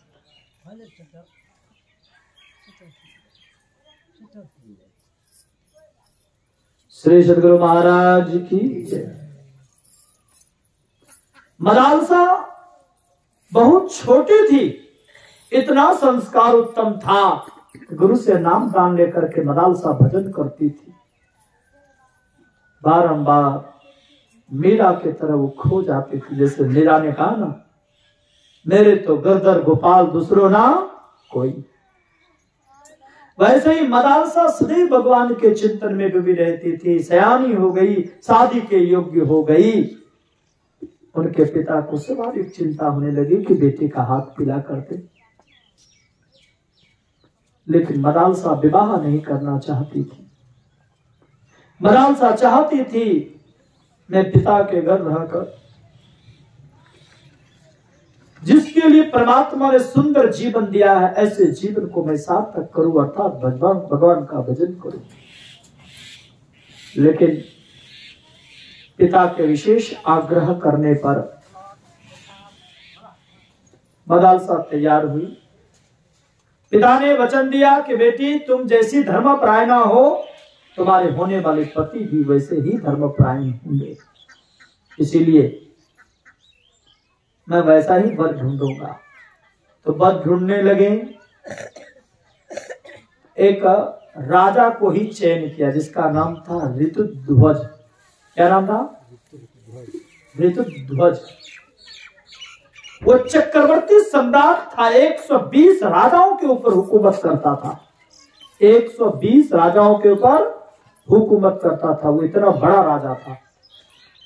उसी के साथ शादी तय हुई, लेकिन मदालसा ने कहा शादी तो तब मैं करूंगी होने वाले पति से मैं पहले बात करना चाहूंगी।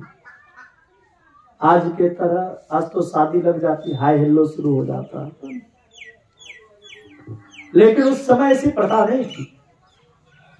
एक दूसरे को देखते भी नहीं थे, देखना भी अपशगुन माना जाता था। तो एक पर्दा डाल दिया एक रूम में, एक तरफ ऋतुध्वज बैठा, दूसरी तरफ मदालसा। मदालसा ने कहा कि मैं शादी तभी आपके साथ कर सकती हूं जब मेरे शर्त को आप स्वीकार कर ले। कहा क्या देवी? कहा मेरे और आपके संयोग से जो होने वाले पुत्र हो या पुत्री हो,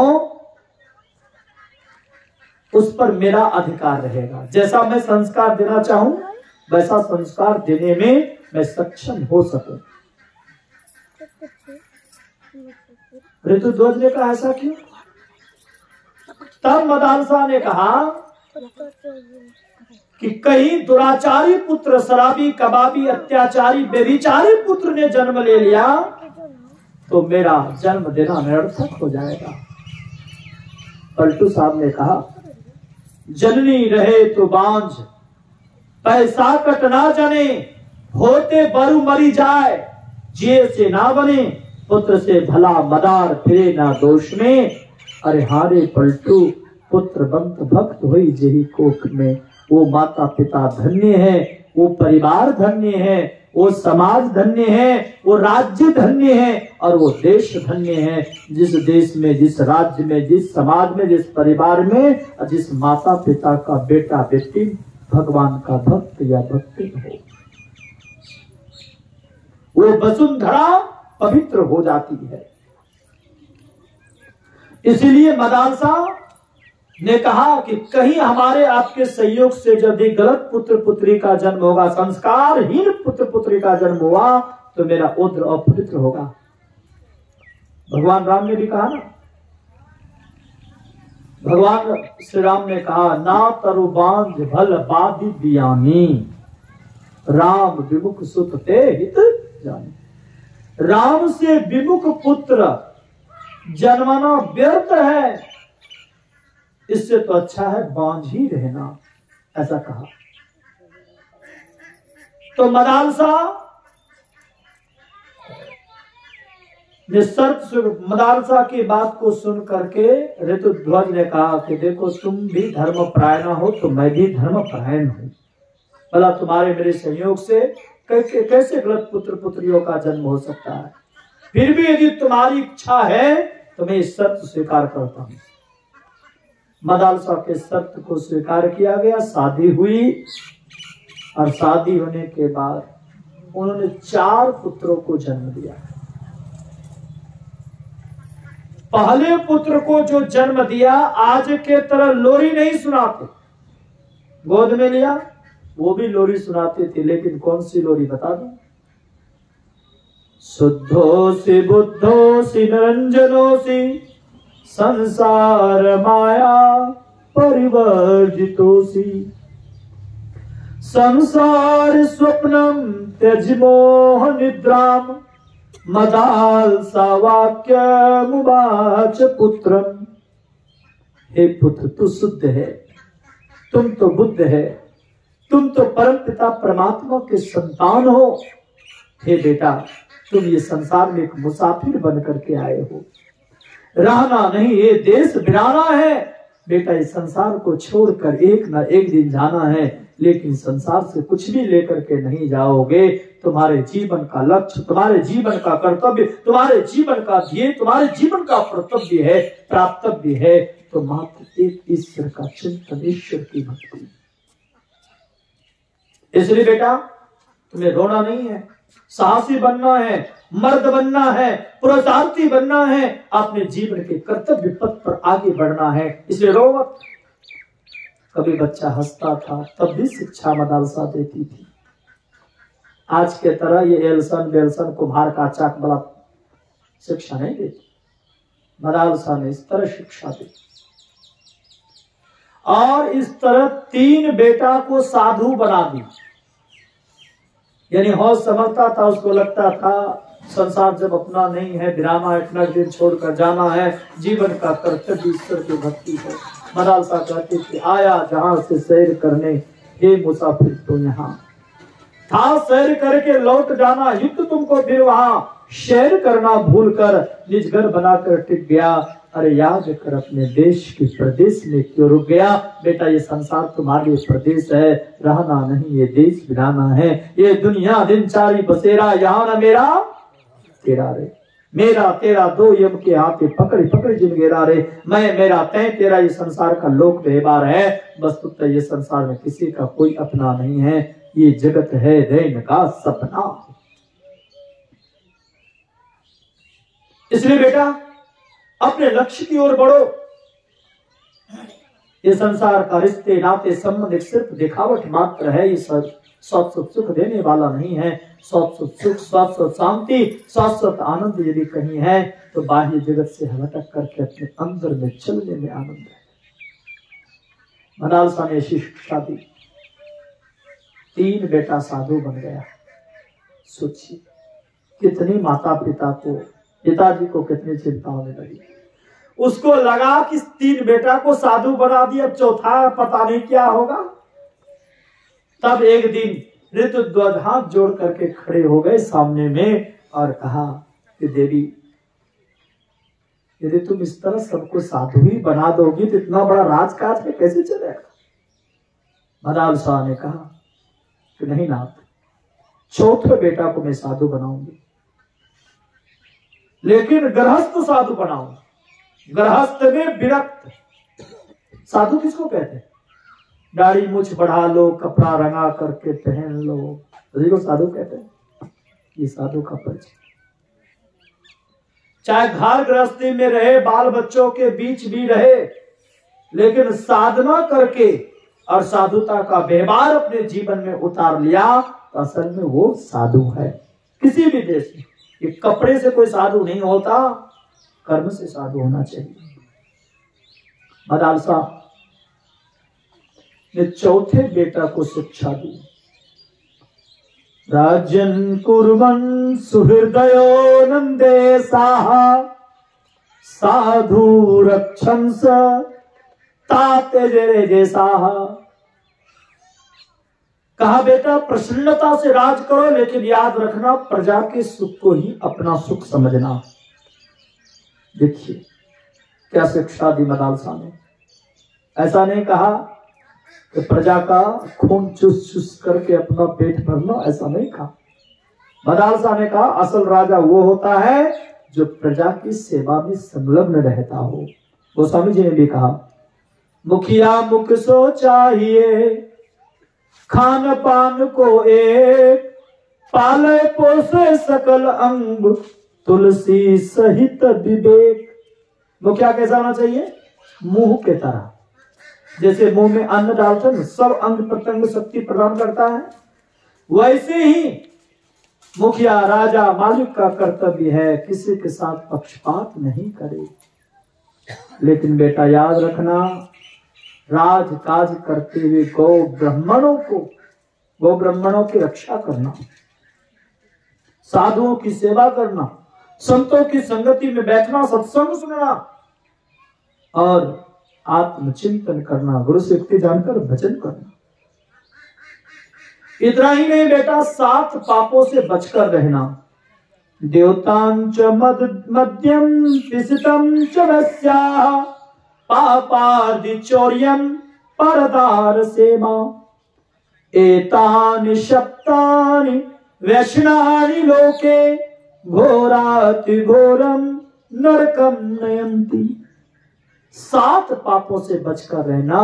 पहली बात, जुआ नहीं खेलना। मदालसा ने शिक्षा दी अपने बेटे को। द्यूत मतलब जुआ, मध्य मतलब शराब, शराब मत पीना। पिसतम च वैश्या, पिसत मतलब मांस नहीं खाना, वैश्या गमन नहीं करना। पिसतम च वैश्या। पापार्दि चौर्यम, चोरी नहीं करना, झूठ नहीं बोलना, गलत भाव से दूसरे की सेवा नहीं करना। यदि ये 7 पापों में से एक भी पाप तुमसे हो जाएगा तो घोराति घोरम नरकम नयंती, घोर नरक का मुंह देखना पड़ेगा। देखिए कैसी शिक्षा दी मदान साहब ने। एक भी पाप तुमसे हो जाए। आज यदि सोना चांदी किसी का बढ़िया चीज गहना जेवरात मिल जाए, माँ के हाथ में लग जाए, बेटा किसी को मत कहना, झट से छुपा करके रख देंगे। किसी की चोरी की, यदि किसी का सामान उठाया, वो छुपा करके आपने रख दिया, तो विचार करिए, तो चोरी की शिक्षा मिली कि नहीं मिली?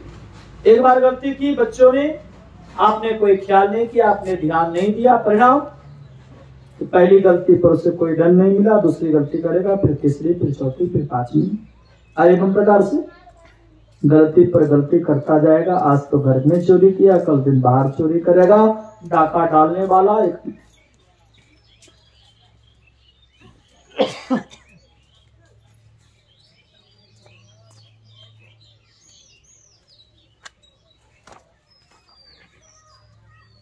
श्री सदगुरु महाराज जी की। तो चोर किसने बनाया? आपने बनाया है। बनाया कि नहीं बनाया? पहली गलती पर यदि आप दंड दे देते, कोई गलती चुरा कर उठा के लाया या छुपा करके लाया, पहली गलती पर क्यों उठाया, दूसरे सामान क्यों लिया? एक बार कस करके डांट देते, जाओ अभी तुरंत पहुंचा के लाओ, नहीं तो तुम्हारी पिटाई करूंगा, है ना?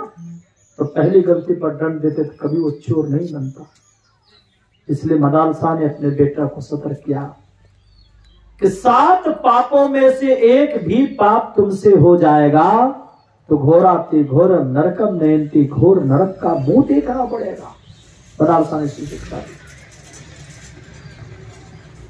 3 बेटा जब जाने लगा, ये शिक्षा दे 11 वर्ष का हुआ, बेटा को राज्याभिषेक कर दिया, कहा बेटा राजकाज चलाओ। अब अपन को कहा जाना है? भजन करने के लिए। लेकिन आज के माता पिता बुढ़ारी तक कहते हैं तिजोरी की चाबी मेरे पास रहेगी। बोलो कहते कि नहीं कहते? एक बात बता दूं, बड़ा सुखी होने का मंत्र बताता हूं। सुखी होना चाहते हो, जब बच्चे सयाने हो जाएं तो उसके पास सारा कुछ सौंप दो, अब बिंदास बन करके रहो, कहो इतना ही कि जो खिलाओगे मैं खा लूंगा। अब तुम लोग अपना राजपाट संभालो, अपना खेती गृहस्थी संभालो, अपना बिजनेस व्यापार संभालो, तुम योग्य हो गए हो और अपन को भजन करने दो। लेकिन बूढ़ा बूढ़ी कहता जब तक मेरे शरीर में शक्ति रहेगी तिजोरी की चाबी मेरे पास रहेगी, है ना? तो झंझट होगा कि नहीं होगा? याद रखो, घर गृहस्थी में रह करके भी विरक्त बन करके रहिए, वृत्ति बन करके। मदान शाह ने चौथे बेटा को राज्याभिषेक किया, जिनका नाम अलर्क था, और माता पिता साधु जीवन जीने के लिए चले गए, साधना करने के लिए चले गए। 11 वर्ष का जब उनका बेटा हुआ अलर्क का, चौथे भाई के बेटा का नाम था अलर्क, अलर्क का जब 11 साल का बच्चा हुआ तो उसको भी राज्याभिषेक करके अलर्क भी साधु बन गया। और इस तरह 4 बेटा को साधु बनाया। किसके चलते? मां ने अपने संस्कार के चलते। विचार करिए, आज की माताएं इन चीजों पर नहीं। आज लोग कहते हैं देखो खान पान पर भी सवाल है। लोग क्या कहते हैं, मांस मछली नहीं खाओगे तो शरीर में शक्ति कहां से आएगी, ऐसा कहते हैं। लेकिन ऐसा नहीं है। मैं इस पर कभी मौका लगेगा दोबारा कभी तो विस्तार पूर्वक सुनाऊंगा कि मांस मछली जीवन में खाना चाहिए कि नहीं खाना चाहिए, और खाना चाहिए तो खाने से क्या क्या हानि होती है, तमाम तरह की बातें बताऊंगा। तो मदान शाह ने इस तरह से शिक्षा दी। मेरे यहां कहने का आशय है कि माता के गोद में संस्कार बचता है। एक माता जी मेरे पास हरियाणा के सोनीपत जगह पड़ता है, एक माता जी मेरे पास आई, उन्होंने कहा गुरुजी मेरा बेटा बहुत बोतल पीता है। मैंने कहा कि अपना दूध पिलाया कि बोतल वाला पिलाया? तो उन्होंने कहा क्यों, इससे क्या मतलब है? मैंने कहा बताओ तो सही, अपना दूध पिलाया कि बोतल वाला पिलाया? तो उन्होंने कहा कि मैंने अपना दूध तो नहीं बोतल वाला ही पिलाया है। मैंने कहा जन्म से बोतल पिलाया है तो अभी बोतल पी रहा है तो पीने दो, है कि नहीं? तीसरा परिवेश जो बच्चों का संस्कार का है वो है पाठशाला, गुरुकुल जिसको बोलते हैं। आजकल टीचर हो गया है, टीचर समझते हैं क्या? टी मतलब चाय, चाय पीने वाला, तंबाकू खाने वाला। जो शिक्षक का संस्कार स्वयं बिगड़ा हो। उस समय गुरुकुल हुआ करता था, गुरुजी होते थे। आज समय काटता है। मास्टर का मतलब समझते हैं? मास भर टर करो, अंतिम में वेतन लेके रह जाओ, बस यही मास्टर काम करते। आज शिक्षक नहीं, वो सिर्फ पैसा पाना। आज देख लो, यदि असल में शिक्षक होता तो आज उनका भी बच्चा उसी सरकारी स्कूल में पढ़ता है। आज अपने पढ़ा रहे सरकारी स्कूल में, उसके बच्चे कहाँ पढ़ रहे हैं? प्राइवेट स्कूल में, कॉन्वेंट स्कूल में। क्यों? क्योंकि आप स्वयं नमक हरामी कर रहे हैं। यदि हर एक शिक्षक अपनी जिम्मेवारी को ईमानदारी के साथ निभाए तो मैं समझता हूं कि बच्चे का संस्कार बढ़ेगा और बच्चे के जीवन में उन्नति होगी। कोई प्राइवेट स्कूल देखने की आवश्यकता नहीं होगी। शायद आप लोग बहुत पुराने होंगे, पढ़े होंगे सरकारी स्कूलों में। आज जो सरकारी स्कूल के पढ़े हुए लोगों को देखिए अच्छे ओहदे पर, और आज प्राइवेट स्कूल में भी पढ़ करके अच्छे ओहदे पर नहीं पहुंच पाता। कारण क्या है? क्योंकि जो उचित शिक्षा मिलना चाहिए वो नहीं है। आज स्वयं बच्चे, शिक्षक तंबाकू खाता है और बच्चों को अगर तंबाकू नहीं खाने के लिए संभव है तो देख रहे हैं गुरुजी स्वयं तंबाकू लगाते हैं, स्वयं सिगरेट पीते हैं, तो चेला पिएगा कि नहीं पिएगा? संस्कार मिलेगा कि नहीं? इसलिए गुरुकुल में उत्तम गुरु होना चाहिए। ऐसे परिवेश में बच्चों को रखिए जिस परिवेश में के शिक्षक का भी अनुकूल आचरण हो। जब तक अनुकूल आचरण नहीं होगा तब तक बच्चे के अंदर वो सुसंस्कार नहीं बढ़ेगा। याद रखिए, अनुकूल आचरण होना चाहिए। खैनी बीड़ी खाने वाले शिक्षक से दूर रखिए बच्चों को बचा करके। तो गुरुजी का प्रभाव पड़ता है। एक गुरुजी थे, शाम का समय था, कहा देखो जी मिठाई खाने की बड़ी इच्छा हो रही है। तो बिगड़ा हुआ चेला था, कहा गुरुजी रात के समय में कहीं मिठाई खाई जाती है? कहा तुम्हारा गुरु मैं हूं कि मेरा गुरु तुम हो? कहा गुरु तो आप ही हैं। कहा जब मैं तुम्हारा गुरु हूं तो मैं जैसा कहता वैसा करो। कहा गुरुजी शाम का समय है इसलिए अभी तो दुकानें बंद हो गई होगी। कहा अभी दुकान बंद होने का समय नहीं है, जाओ ना, दुकानें बंद हो गई होगी तो लौट जाना। कहा गुरुजी यदि दुकान खुली भी हुई होगी तो मिठाई नहीं होगी, बदकट्टर होगा। कहा जाओ ना, जब मिठाई नहीं मिलेगी तो बतासा ही लेते आना। चला गया और संयोग से कुछ दुकानें खुली हुई थी, मिठाई तो नहीं थी, बतासा मिल रहा था। कहा आधा किलो बतासा दे दो। अब बतासा तोलने वाला जो दुकानदार था उसको रतौंधी की बीमारी थी, तो बाट को उठाता। बाट समझते हैं ना? बाट समझते हैं ना? जो नापने वाला उसको क्या बोलते हैं?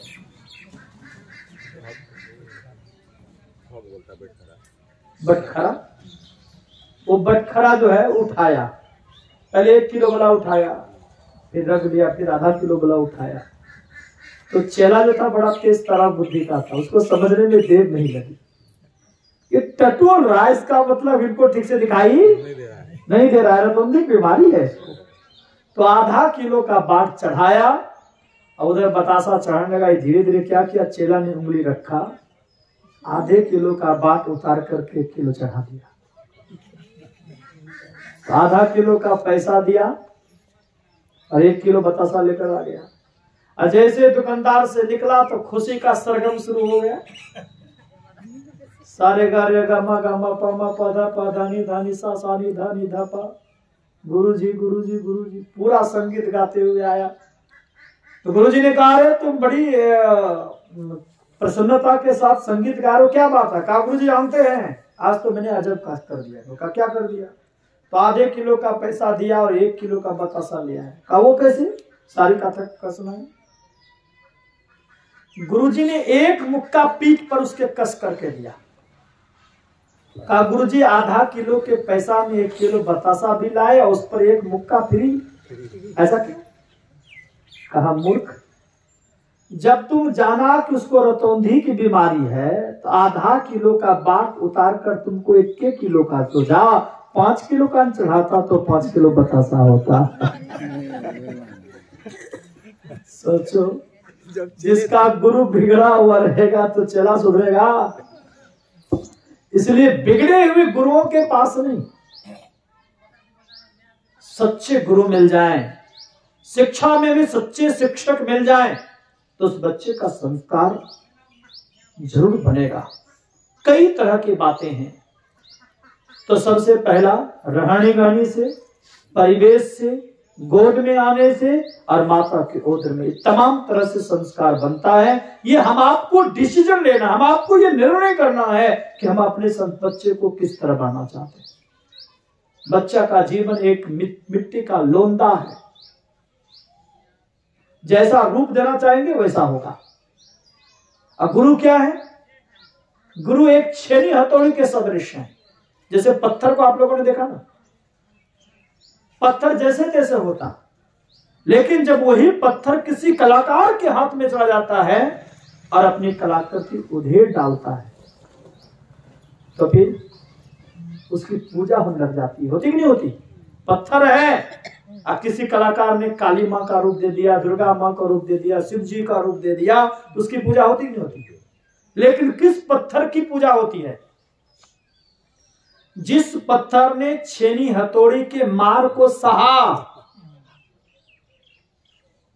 छोटी सी कहानी याद आ रही है, समय हो चुका है, वाणी में विराम दूंगा। एक सेठ जी था, उसको जाना था यात्रा करने के लिए कहीं बाहर, और उनके पास ढेर सारी संपत्ति थी। बेटा पोता को संपत्ति देना नहीं चाहता था, सोचता था कि बुढ़ापे का ये खजाना है तो कहां रखूं। तो उनको लगा कि शमशान घाट में जाकर के रख दूंगा। तो उन्होंने बड़बड़ाया, अब बगल में एक था आदमी साहजी, वो सुन लिया। तो ये जो जमीन शमशान घाट में जो सोना चांदी गाड़ने वाला था, ये पहले से जाकर चला गया, वो हम मुर्दा की तरह सो गया साहजी। अब ये गाड़ने से पहले चारों तरफ देख लिया, घूम फिर करके देखा सब कुछ नहीं, लाश सूंघ करके देखा, नाक के पास कोई सांस नहीं चला, दम साधे था। अंतिम में लगा कि जिंदा है कि मुर्दा है, कहीं ये कोई बहाना बना कर तो नहीं। तो चाकू लेकर गया था, उसका एक कान काट लिया। तो काट लिया तो क्या हो गया? कनबुच्चा नहीं हुआ, तो कनबुच्चा हो गया, कान काट लिया, फिर भी आह तक नहीं किया, वो तक नहीं किया। और उस सेठ जी तो जमीन में सोना चांदी गाड़ दिया, गाड़ करके अपने मुताबिक चिन्ह देके चला गया। तो सब देख रहा था कि उधर सेठ जी गया कहीं बाहर, इधर क्या किया, वो कनबुच्चा साहजी सब सामान उठा लिया, सोना चांदी जो था निकाल लिया और अपने गांव समाज से दूर चला गया दूसरे शहर। वहां जा करके घर द्वार बनाया, बिजनेस व्यापार किया। और जब ये लौट करके सेठ जी आया तो देखा वहां सोना चांदी कुछ है नहीं। पता लगाने लगा तो उसको याद था कि कोई और तो था नहीं, एक और था जो मुर्दा की तरह था, और उसका कान काटा हूं तो कनबुच्चा बना हुआ, इसलिए खोजने लगा उसको। तो खोजते खोजते वो शहर पहुंचा। जब शहर पहुंचा तो संजोग से पता चला कनबुच्चा सा, उसका नाम ही पड़ गया था कनबुच्चा सा। उसके पास गया तो चेहरा मोड़ा देखकर समझ गया, कान कटा हुआ चिन्ह था, ये समझ गया। तो सेठ जी ने कहा बहुत लाहा, मतलब खूब आपको फायदा हुआ। उस कनबुच्चा सेठ ने कहा सहा कितना? समझ में आ रही बात? सेठ जी ने कहा बहुत लाहा, तो उन्होंने कहा सहा कितना? आज यदि नहीं सहता तो इतना बड़ा लाभ मिलता, तो मैंने सह लिया तो आज मेरे जीवन में लह गए। बाद में उस सेठ जी कनबुच्चा साहब ने उसको जितना संपत्ति था लौटा दिया, लेकिन उस संपत्ति से जो कमाया तो मालूम हो गया ना। मेरे कहने का तात्पर्य है कि किसी कामों में यदि आप श्रेष्ठ बनना चाहते हो तो उसके लिए बच्चों को भी चाहिए, माता पिता के डांट फटकार को भी समझ करके उनके अनुकूल बताए मार्ग पर चलिए, गुरुजनों के अनुकूल मार्ग पर चलिए। उनकी शिक्षा को जो व्यक्ति अपने जीवन में धारण कर लेते हैं उनका जीवन मंगलमय होता है। मिट्टी का लोंदा को कुंभकार भाई कूटता है, पीसता है और फिर आकार देता है, उससे भी संतुष्टि नहीं होती, पीटता है। अब पीट करके फिर उसको आग की भट्टी में चढ़ाता है, तब वो सिर पर चढ़ने लग जाता है। आग की भट्टी में तपे नहीं तो सिर पर चढ़ेगा कभी? ठीक उसी तरह अनेकों कठिनाइयों को सहते हुए अच्छे आचरण को जीवन में धारण करिए और सद्गुरु से युक्ति जान करके भजन करिए। जो भजन करते हुए जीवन यापन करता है, कुंभकार के तरह, उस मूर्तिकार के तरह जो मूर्ति का तोड़ा मारता है, उसे गुरु होते हैं। लेकिन मूर्ति क्या है? वो मूर्ति हम आप हैं। हमारा आपका जीवन एक अंगर पत्थर की तरह है। जब हम लोगों को गुरु का उपदेश, गुरु का ज्ञान को हम लोग सहते हैं, गुरु के बताए मार्ग पर चलते हैं, उनके दिए हुए दंड को सहते हैं, तो हमारे आपके जीवन का कल्याण होता है। तो हम आपको इसी संस्कार को जीवन धारण करना चाहिए। यदि ऐसा माता पिता विचार करेंगे तो जरूर मैं समझता हूं कि आने वाली पीढ़ी का संस्कार उत्तम होगा और तब जन्मदिन मनाना सार्थक होगा। आज तो जन्मदिन मनाने का भी प्रथा में देखता हूं अजब सा है कि नहीं है? अब तो समय बहुत अधिक हो चुका है, 5:18 हो चुका है। हाँ, श्री सद्गुरु महाराज की ये सुबह की बात सुबह सुना दूंगा। अच्छा, सुनाई देता हूँ, 10-5 मिनट में क्या लगता है। प्यार से बोलो गुरुदेव भगवान की जय। आज बच्चे का जन्मदिन कैसे मनाते बताएं? केक लाएंगे, बड़ा सा केक, क्योंकि फिल्म देखते हैं ना। केक लाएंगे और जिनके पास जैसा धन है वैसा केक लाएंगे। केक के चारों तरफ मोमबत्तियों को जला देंगे और बच्चे के हाथ में चाकू पकड़वाएंगे। ध्यान से सुनना, चाकू पकड़वाएंगे और चाकू पकड़वा करके उसके बाद कहेंगे बच्चों को, जगह जगह पर बैलूनों का सजा देते हैं। अब बच्चों को कहेंगे कि फूंक करके मोमबत्तियों को बुझाओ। अब बच्चे लोग क्या करते हैं?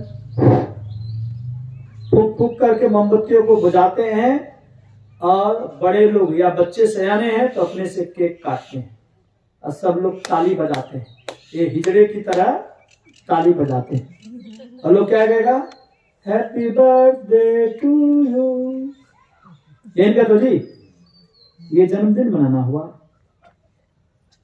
ईमानदारी से सोचना, हमारे यहां दीपक जलाने की प्रथा, ये जो दीपक जलाया जा रहा है बच्चे के नाम पर, ये बच्चे के जीवन की उन्नति के लिए कि अवनति के लिए? उन्नति के लिए, उत्तम संस्कार के लिए। दीपक जलाना शुभ का प्रतीक है।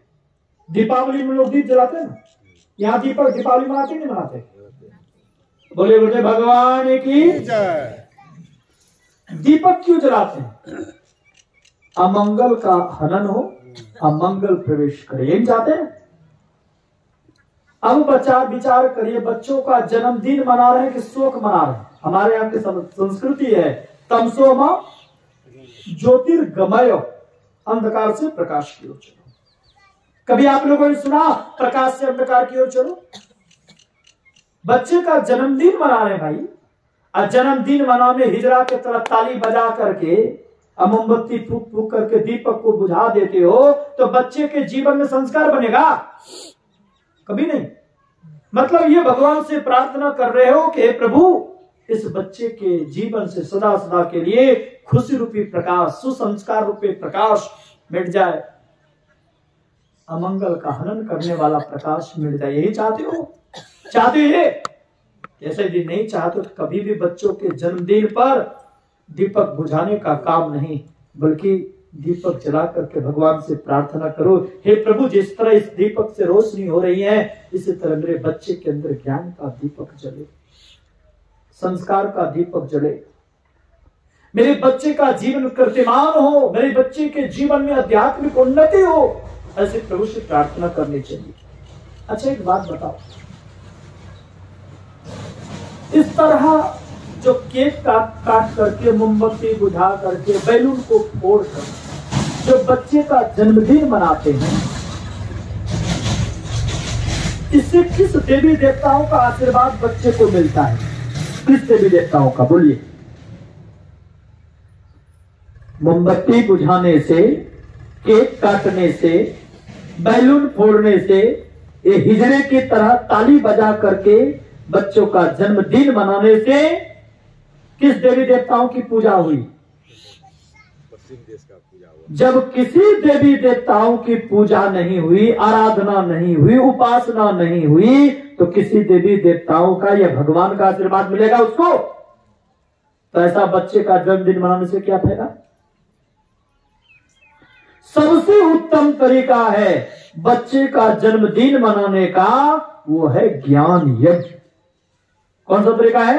ज्ञान यज्ञ। इसमें ज्ञान का आदान प्रदान होता है, ज्ञान का आदान प्रदान। आज इतनी बातें यदि सत्संग नहीं होता तो सीखने को मिलती? आज यदि सीखेंगे ही नहीं तो करेंगे क्या? सुनेंगे नहीं तो समझेंगे नहीं, समझेंगे नहीं तो जीवन में उतारेंगे नहीं, और जीवन में उतारेंगे नहीं तो करेंगे क्या? लाभ क्या मिलेगा? तो संतों की संगति में रहने से सबसे पहली बात कि विचारों का आदान प्रदान होता है, शिक्षा मिलती है, ज्ञान मिलता है, जीवन जीने की कला मिलती है। उत्तम संस्कार, उत्तम कला के साथ जीवन जिएंगे तो आपका लोक और परलोक दोनों मिलेगा। तो ज्ञान यज्ञ की पहली उपलब्धि है। दूसरी उपलब्धि है तो ज्ञान यज्ञ सत्संग को कहते हैं। भगवान श्री कृष्ण ने क्या कहा? सब यज्ञों में ज्ञान यज्ञ श्रेष्ठ है। सब यज्ञों में, सब यज्ञों में ज्ञान यज्ञ श्रेष्ठ है। इस ज्ञान यज्ञ में एक दो देवी देवताओं की पूजा आराधना नहीं होती। आज सत्संग में कितने लोग बैठे हैं? जितना अभी देख रहे इतने लोग ना बैठे हैं? नहीं। जहां गुरु की व्यास गद्दी लगती है, जहां गुरु निवास करते हैं, वहां 33 करोड़ देवी देवताओं का निवास होता है। मैं क्यों कहा था? मैं आप लोगों को एक शिक्षा देना चाहता हूं, सुन लीजिए। जब भी सत्संग का कार्यक्रम शुरू हो जाए तो कभी भी बीच में आकर प्रणाम नहीं करना चाहिए, और खास करके व्यास गद्दी के आगे से कभी किसी व्यक्ति को गुजरना नहीं चाहिए, क्योंकि सिर्फ इसमें आप और हम हैं, सो नहीं। देवी देव समस्त पुराण ब्रह्म परम प्रभु गुरु में करे निवास कर है संत सबू। 33 करोड़ देवी देवताओं का निवास गुरु में है। गुरु पूजा सब देवन पूजा, गुरु पूजा सब पूजा। गुरु की आराधना करने से 33 करोड़ देवी देवताओं की आराधना पूजा हो जाती है। तो बच्चे के निमित्त ही सही, लेकिन गुरु की स्तुति हुई, संत स्तुति हुई, सस्तुति हुई, तो संतों का, गुरु का, सभी का स्तुति हुआ। 33 करोड़ देवी देवताओं की आराधना पूजा हुई। तो जिस बच्चे के निमित्त ये आराधना पूजा उपासना हो रही है, उनको आशीर्वाद मिलेगा कि नहीं मिलेगा? मिलेगा ना? लेकिन विचार करिए, उस केक काटने से, मोमबत्ती बुझाने से, पश्चात संस्कृति को अपने जीवन में धारण करने से किसी देवी देवताओं की पूजा नहीं हुई, आराधना नहीं हुई। सिर्फ एक शब्द, अंग्रेजी का वो शब्द है हैप्पी बर्थडे टू यू, उससे कहने से न किसी की पूजा होती, किसी की आराधना होती, न उपासना होती है, उससे कोई जीवन में लाभ नहीं मिलेगा। सबसे उत्तम तरीका है ज्ञान यज्ञ। और ज्ञान यज्ञ यदि इस बच्चे के निमित्त किया जाए तो मैं समझता हूं कि सबसे उत्तम यज्ञ है। इसकी भी चर्चा में संक्षिप्त चर्चा कल भी करूंगा।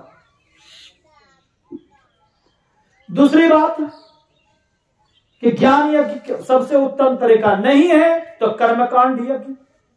कर्मकांड में भी ब्राह्मण लोग आते हैं, लेकिन ब्राह्मण होना चाहिए। यह मांस मछली खाने वाला नहीं। शास्त्रों में आया, धूमपानमृतम विप्रम दानम कुर्वन्ति यो नरः दातरम रकम यन्ति ब्राह्मणो ग्राम शुक्रः। बीड़ी, खैनी, दारू, ताड़ी, गांजा, भांग, अफीम, चरस, मांस, मछली, मदिरा का भक्षण करने वाले जाति में ब्राह्मण ही क्यों नहीं हो। ऐसे ब्राह्मण को जो व्यक्ति दान देता है तो दान देने वाला व्यक्ति नरक जाता है, और दान देने वाला ग्राम शुक्र, निष्ठा खाने वाला सुअर बनता है। ऐसा पद्म पुराण में लिखा है। इसलिए जाति का ब्राह्मण नहीं, कर्म से ब्राह्मण हो, वैष्णव हो, भगवान का भजन करने वाला हो। ऐसे ब्राह्मणों के द्वारा कर्म कांड यज्ञ, यदि बच्चे का जन्मदिन करते हैं तो उसमें पूजा पाठ होता है, होम आदि होता है, और उस बच्चे के निमित्त प्रार्थना गाई जाती, स्तुति होती है, और बच्चे के आरती उतारी जाती है। नए कपड़े पहनाते, ऊंचे सिंहासन पर बिठाते हैं, आरती उतारी जाती है। आरती में भगवान से प्रार्थना करते हैं कि हे प्रभु, जिस तरह ये दीपक से रोशनी हो रही है, इस तरह ज्ञान का दीपक जले, उत्तम संस्कार हो। तिलक करते हैं तो बिंदुता की प्राप्ति हो, अर्थात उसका दिमाग स्थिर हो, मेधावी बने, कीर्तिमान हो जीवन। इसके लिए कर्मकांड यज्ञ करते हैं। लेकिन आजकल तो न कर्मकांड न ज्ञान यज्ञ, बीच का ही कांड निकाल दिया। सिनेमा देख देख करके ऐसा बच्चों का जन्मदिन मनाते हैं जिससे आज विकृति ही विकृति है। ऐसा जन्मदिन मत मनाइए। सबसे उत्तम तरीका यह है जिसके द्वारा संस्कार की उत्पत्ति होती है। संस्कार सत्संग के माध्यम से किनका किनका बढ़ा है, किन किन बातों की चर्चा कल प्रातः काल के सत्संग में करूंगा। कल प्रातः काल का सत्संग समापन हो जाएगा। प्रातः काल का सत्संग हो करके समापन हो जाएगा। तो मैं आप लोगों को आमंत्रित करता हूं कि प्रातः काल के सत्संग में आइए। एक बेला का समय और बचा है। अंत वाला तो जोर से बोलो, अंत वाला तो सब भला कितने लोग करने वाले हैं? देखता हाथ उठाओ, देखें, जोर से हाथ उठाओ। मैं देखना चाहता हूँ कितने लोग हैं। ये ऐसा नहीं कि हाथ उठा दिए, सुबह नहीं आए तो समझ लिया अंत भला नहीं करने वाले हो। प्यार से बोलिए गुरुदेव भगवान की। तो सभी लोगों को आना है। प्रातः काल का समय वही रहेगा 7 बजे करीब में, क्योंकि कल मुझे यात्रा करनी है तो 10 बजे तक सत्संग होगा। आप लोग समय से आएंगे सत्संग में, इसका समुचित लाभ मिलेगा। बोलिए श्री सद्गुरु महाराज की जय।